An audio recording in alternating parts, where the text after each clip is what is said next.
ഇനി ബലി നോക്കും നിങ്ങൾ, ബലിയെ പലപ്പോഴും കളിയാക്കും. ഒരു ഖുർആൻ ഗവേഷണം നടത്തുന്ന ഉസ്താദ് അടുത്ത കാലത്ത് പറഞ്ഞു വെച്ചാൽ ഈ മൃഗങ്ങളെ ബലി അറുക്കുന്ന എന്നുള്ള പാപം ഒഴിവാക്കിയിട്ട് ആ പൈസ എടുത്തുകൊണ്ട് ആർക്കെങ്കിലുമൊക്കെ പാവപ്പെട്ടവർക്ക് കൊടുത്തൂടെ എന്ന് പറഞ്ഞ കാര്യം. സുഹൃത്തുക്കൾ, ആരാ അവിടെ ജീവൻ നഷ്ടപ്പെട്ട ഒന്നിൽ നിന്ന് ഭക്ഷിക്കാത്ത ആരെങ്കിലും ഇവിടെ ഉണ്ടോ? ഒരു മത്സ്യമെങ്കിലും കഴിക്കാത്ത ആൾക്കാരുണ്ട്. കടലിൽ നിന്ന് പിടിച്ച് പുറത്ത് കിടന്ന ഒരു ദിവസത്തെ മത്സ്യജീവനുകൾ എത്രയൊന്ന് ആലോചിച്ചാൽ മതി.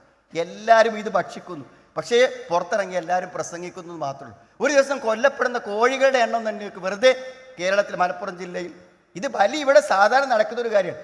ഈ മാംസം തിന്നാൻ ആഗ്രഹിക്കുന്നവൻ്റെ വീട്ടിലേക്ക് ഏറ്റവും നല്ല മാംസം അവൻ്റെ വീട്ടിലേക്ക് എത്തിച്ചു കൊടുക്കുന്നതാണ് ബലി പെരുന്നാൾ. അത് അറുത്തിട്ട് എവിടെയെങ്കിലും കൊണ്ടുപോയി സമർപ്പിക്കുകയോ അല്ലെങ്കിൽ എവിടെയെങ്കിലും ബലിക്കല്ലുകളിൽ ഉപേക്ഷിക്കുകയോ അല്ല ചെയ്യണത്. അത് അറുത്ത് അതിൻ്റെ രക്തം കളഞ്ഞ് വളരെ സംശുദ്ധമാക്കി അതെന്ത് ചെയ്യാണ്, ആളുകൾ ആവശ്യമുള്ളവൻ്റെ മിസ്കീൻ്റെ വീടുകളിൽ എത്തിക്കുകയാണ് ചെയ്തത്. കുലൂ മിൻഹു വഅത്ഇമുൽ ബാഇസൽ ഫഖീർ, നിങ്ങൾ അതിന് ഭക്ഷിക്കണം, അത് പാട്ടപ്പെട്ടു കൊടുക്കണം എന്നാണ് ഞാൻ പറഞ്ഞ. ഒരു സാധാരണക്കാരൻ പുറത്ത് നിന്ന് കാണുന്ന ഒരു ഇസ്ലാമിനെ നിഷ്പക്ഷമായി വിലയിരുത്തിയാൽ അവന് വളരെ ലളിതമായി മനസ്സിലാകുന്നതാണ് ഇസ്ലാമിൻ്റെ കാലിക പ്രസക്തിയും മഹത്വമൊക്കെ എല്ലാവർക്കും മനസ്സിലാകും.